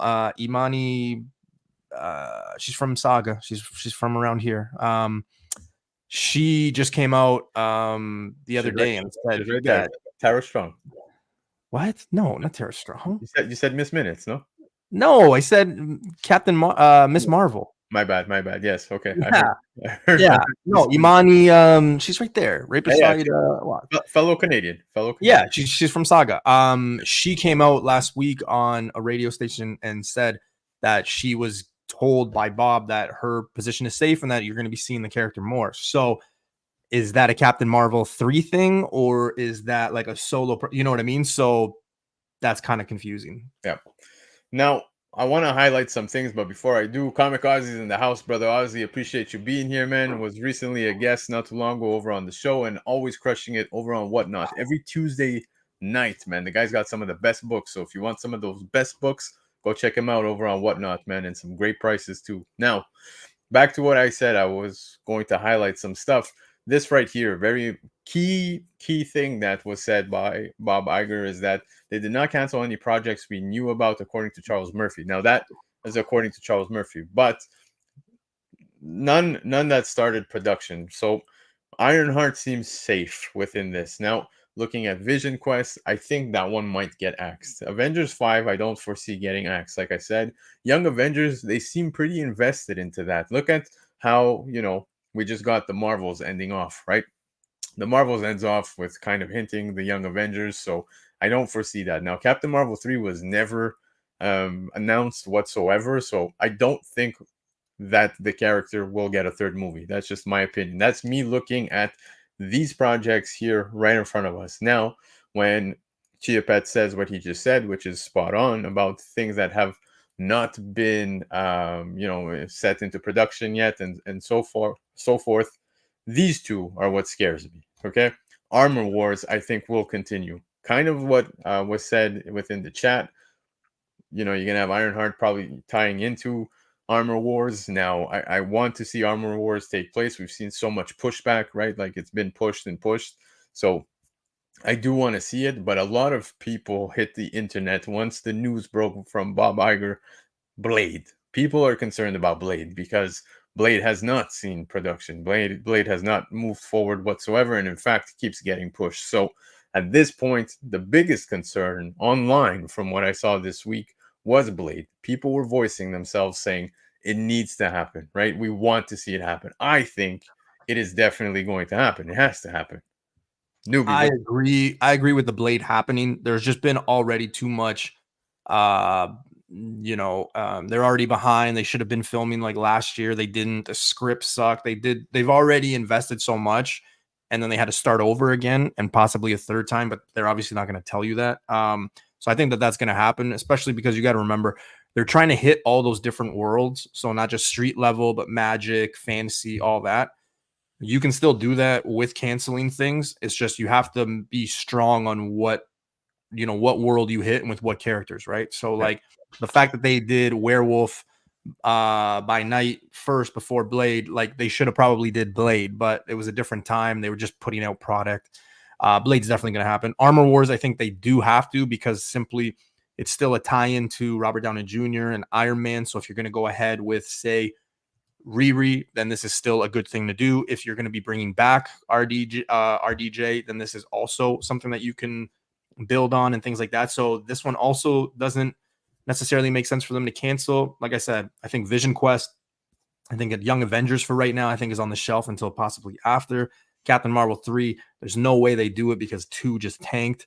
And then you got like those smaller shows, right? Like I don't think we're ever going to see a She-Hulk have her own. I don't think we're going to see what's the other one? What's another one that tanked? Loki was good. Like a Kate Bishop. Like I think those are maybe down the road, not right now things, right? They gotta make their money in order to be able to put those out. So I think you got to go back to like hard hitting. And like I said, before COVID, I loved before COVID because, and I hate having to say that, but I loved before COVID because you only got 2 or 3 projects a year, right? It's not like now where like you literally get a project every month. Getting one. We're getting one project this year. Literally, yeah, right? one movie. I like that. Moon Knight. Yes, Derek, thank you. Like I couldn't stand Moon Knight, and I liked the character. I thought it was going to be dark. I pumped it up so much, and then it was just a letdown for me. So yeah, things like that. Like you got to build it.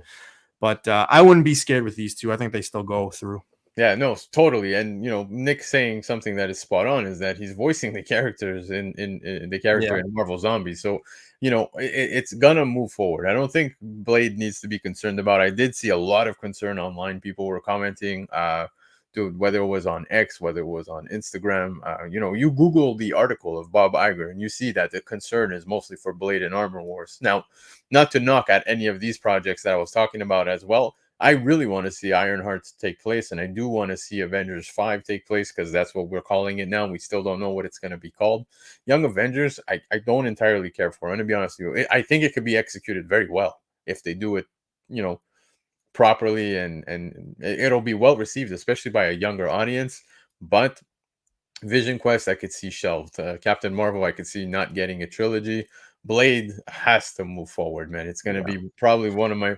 I could already foresee this being an absolute hit, especially since Wesley Snipes. Everybody wants to see, Blade back into the MCU. So I don't see any problems here.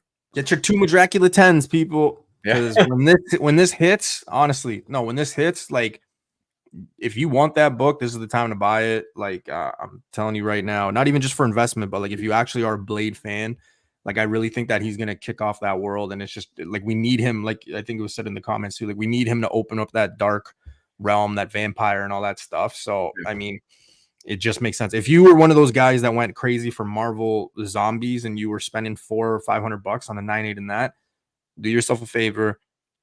A 3.5, I think a 4.0 is like less than 1,000 Canadian or right on 1,000. I know it's a lot of money and everyone has different finances, but get it now, because once that happens and he becomes popular and he's one of the main guys, it's going to be difficult to find a copy cheap for a very long time. Agreed, man. But all right, dude, that was the show, guys. Chat, you hung around with us for an hour and 49 minutes, so that means a lot to me.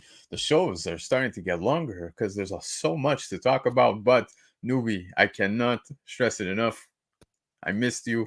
I know that the chat missed you. Everybody who's coming to catch the replay, those who don't know him, well, this is him. And if you should definitely subscribe to his channel because hopefully he will be back doing some more content. I hope so. I'm putting you on the spot. I know. I know. All right, I'll think about it. I really will. I'll think about it. It's There you go. but man, you know what? There is a lot of work. It's a lot of work. It's not just show up and be on a camera and like hope things work or whatever. You got to know your facts. You got to know your stuff. There's a lot that goes on, and that's why I appreciate things that you do. I know how hard you work. I've told you many times that I think you are super creative. Even when you started and you did your own channel, I said it's not going to be a matter of when or how, but when you pass certain channels and you get to a certain place, just because you put a good product, you're a good dude, and you put your heart into your process, right? So Appreciate it, sir. I absolutely. appreciate everybody saying good night, making their way out from the show. Guys, keep an eye out. I just want to let everybody know. And newbie, by the way, not to completely ignore what you said. I appreciate you, and you gave me pretty much my start on the big channels here on the YouTube's scene. But I do want to say a few things before we head on out, guys. Keep an eye out. The new comic book day videos are going to be dropping every week. Now, first two videos were a little more of a pilot project, trying out new things, but we found our rhythm. So new comic book day stuff is going to be dropping with tons of information. So keep an eye out for those. Next Sunday, I will be back, of course, 9 p.m. Eastern time with all of you guys. It is St. Patty's Day, so make sure everybody here is bringing themselves a beer because we're going to hang out on St. Patty's, talking all the fun stuff, comic-related, FOC market report, hot topics. And one more thing, I just acknowledged 495 subscribers tonight, five away from 500. I told you guys I will not announce any giveaway shows, but if you're in the chats, keep an eye out. At any random point, I will be giving stuff away, so you never know when. Guys, chat, those of you catching the replay, nothing but love. Thank you for hanging out. Newbie, I expect to see you live this Tuesday at 9:45 p.m. Eastern time. Yeah. Yep. Nah, man, there's been a few people that have messaged me, handful of people. It's crazy. As soon as I stopped, people that I used to talk to all the time just stopped talking. So won't mention any names, but there is a handful, two handfuls, I guess, of people that are always asking for the show. I really do appreciate it. It's fun. Like I said, it's a lot of work and life happens. I do want to say I am disappointed in this show in one regard. Usually when the superstar, I'm not saying I'm a superstar. Sorry, that was bad. But like, yeah, you're not. When an athlete goes back to a team he's played, they usually do like a tribute video and they do like a moment of silence and like they give him and his family like something. So I could have had like Lola and Rocky here and like been like, oh, thank you guys, but no, that's my only my Yelp review that'll be me. But I don't think you want me putting together a video of all of our past, conversations and such, so from previous shows, because man, it's all fun though. But no, I do appreciate you having me on, man. I know I kind of poked the bear and I was like, hey man, I'm off this Sunday, so if you want to, yes, dude, doors always open. Appreciate you. It was a great show tonight, and of course, guys, like I said, 5 away from 500 subscribers. I'm gonna repeat it. I will not announce a giveaway show. I will surprise you guys because I'm not doing any of this for the sub count. I'm not doing any of this for none of that stuff. I will not cheat my way to subscribers. I want everybody who's coming to tune in to really genuinely come here to enjoy the conversations, talk comics, be part of the show, because the chat is the third guest every week on the show. There's myself, my guests, and of course you guys. You guys take part on every moment that takes place on the show. So appreciate everyly coming to hang out. You're still gonna buy my channel off me then? Is that what you're gonna do? I will not. Well, I only have like 3 copies of the first appearance of Virus, the free comic book day. So if you want, this is the way you got to do it, man. I know you're too humbled for it. So here, listen, newbie call out. Listen, go tell your milkman, your mailman, your mom's friends, your wife's friends, your girlfriend's friend, create a Gmail account for 2 seconds. go on YouTube, sub to this guy, like 2 videos, boom, there you go. Just like that. Or you guys in the chat make 2 burner accounts because you'll probably need them down the road, and go sub the man. All right, there you go. Then we'd at least get to like 520. Boom. Now we got a serious countdown to give away at 600. All right. I just finished saying I don't want to cheat my way, so I appreciate you, Newbie. Appreciate everybody in the chat. Noob, hopefully we'll hang out soon. Chat, I will hang out with you next Sunday, 9 p.m. Eastern time. Have yourselves a good week, people. Adios. Adios. Oh.